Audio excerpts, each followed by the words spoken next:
Bismillah. Assalamualaikum warahmatullahi wabarakatuh. Perkenalkan, nama saya Ismi Aulia Aziz di kelas Biologi Sel Molekuler kelas A. Berikut saya akan menjelaskan tentang rekomendasi DNA bagian kloningen. Pertama, kloningen itu isinya ada ligasi. Ligasi adalah suatu proses yang dilakukan untuk menggabungkan dua atau lebih molekul DNA yang memiliki pola pemotongan sama dan basa nukleotida yang saling komplementer. Enzim yang digunakan adalah enzim DNA ligase yang membentuk ikatan fosfodiester antar DNA donor dan rektor sehingga terbentuk DNA rekombinan. Kemampuan enzim ligase dalam menggabungkan molekul DNA yang telah terpotong atau restriksi berbeda antara molekul DNA berujung lancip yaitu sticky end dengan berujung tumpul yaitu blunt end. Nah, di sini ada DNA dan ada fragmen yang akan diklon, maksudnya DNA target, yang akan ditempelkan di plasmid ini. Nah, biasanya untuk menggabungkan, kita membutuhkan enzim ligase untuk menggabungkan fragmen ini kepada DNA targetnya. Enzim ligase ini fungsinya sebagai lem yang akan menggabungkan dengan cara membuat ikatan fosfodiester sehingga terbentuk DNA rekombinan.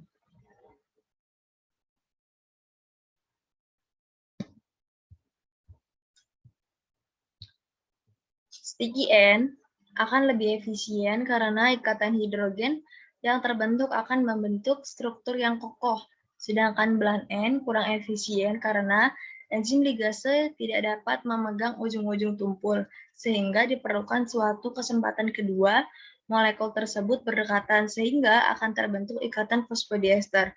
Oleh karena itu dibutuhkan molekul DNA yang lebih besar konsentrasinya pada ujung tumpul. Nah, di sini ada gambar contohnya molekul A dan molekul B yang sudah diputus.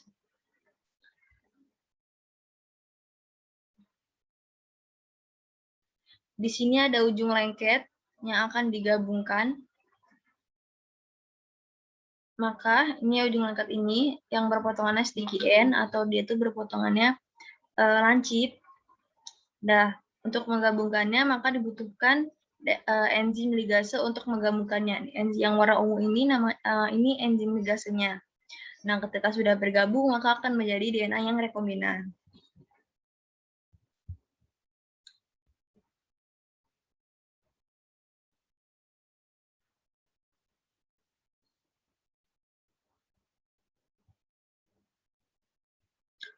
Selanjutnya, yang tahap kedua itu ada tahap transformasi. Transformasi adalah proses pemasukan DNA yang telah terbentuk ke dalam sel inang, dengan hasil akhir yaitu sel-sel prokariot atau eukariot yang memiliki informasi genetik yang sama, atau klon. Sel inang yang digunakan umumnya berupa sel bakteri, contohnya itu bakteri E. coli.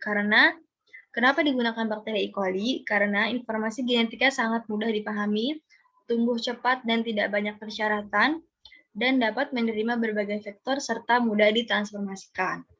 Berikut ada rekombinan plasmid yang akan ditransformasikan ke dalam sel E. coli.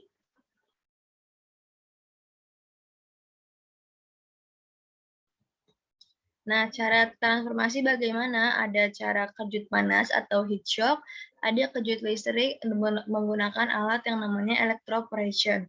Kejut panas adalah metode memasukkan DNA rekombinan dengan menggunakan perubahan temperatur yang sangat cepat. Sedangkan kejut listrik adalah metode memasukkan DNA rekombinan dengan menggunakan arus listrik.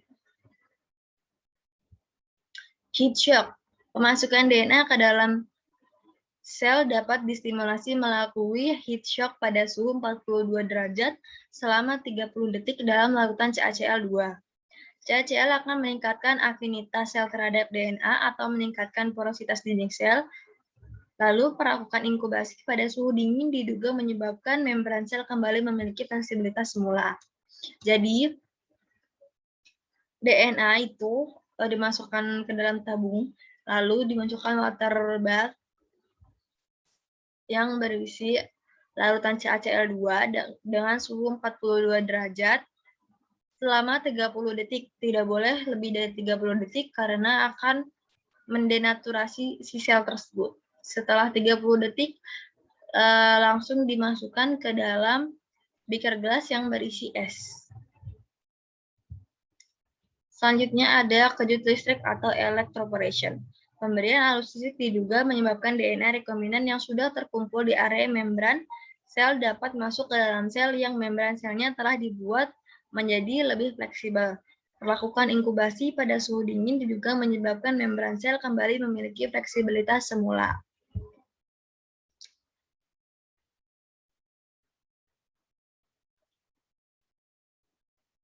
Dan dengan kejut listrik juga ini tuh sama seperti heat shock, yaitu dimasukkan ke dalam water bath dan dimasukkan ke dalam water bath dengan diberikan arus listrik. Setelah itu dimasukkan ke dalam beaker gas yang berisi es.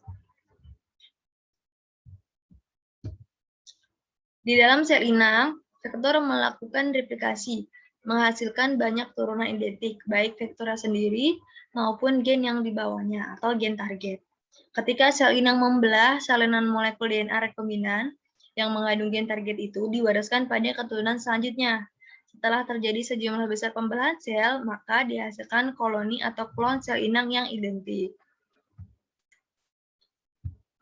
Jadi, misalnya tadi sudah disisihkan DNA rekombinan penghasil insulin. Nah, berarti nanti pada saat E. coli membelah diri, nah, gen insulinnya ini akan ikut bertambah banyak juga seiring dengan banyaknya sel E. coli. Maka produknya juga akan makin banyak diproduksi. Jadi misalnya ini DNA rekombinan ini kan isinya sudah ada DNA rekombinan di dalam sel E. coli ini. Nah, dia semakin banyak membelahnya, maka akan semakin banyak juga produknya. Maksudnya insulinnya. Tahap selanjutnya yaitu seleksi sel rekombinan. Penapisan atau seleksi dilakukan dengan menumbuhkan bakteri inang pada media selektif. Medianya itu ada yang mengandung antibiotik dan mengandung senyawa tertentu. Enzim beta-galaktosidase akan mendegradasi senyawa tertentu sehingga menghasilkan warna biru. Enzim beta-galaktosidase pada DNA non-rekombinan tidak diinaktivasi sehingga koloni berwarna biru. Enzim beta-galaktosidase pada DNA rekombinan diinaktivasi sehingga koloni berwarna putih. Bakteri inang yang membawa plasmid rekombinan akan resisten terhadap antibiotik dan tidak mampu mengubah atau memecah senyawa tertentu.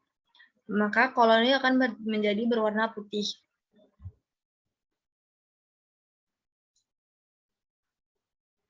Nah, di sini kita punya sel yang sudah ditransformasi, tapi harus diseleksi dulu. Pertama harus dieliminasi.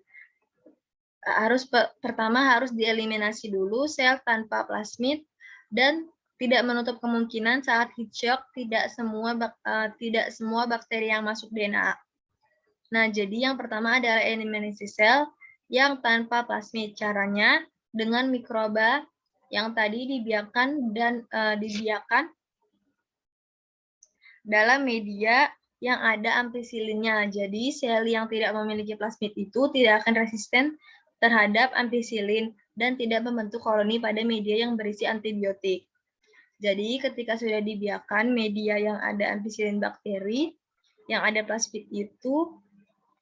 plasmidnya itu akan tumbuh karena plasmid itu punya gen yang resisten dengan antibiotik. Tapi yang kedua adalah kita harus menseleksi lagi sudah benar belum plasmidnya ini yang diseleksi. Nah, biasanya itu ada identifikasi lagi sel yang tanpa DNA rekombinan itu.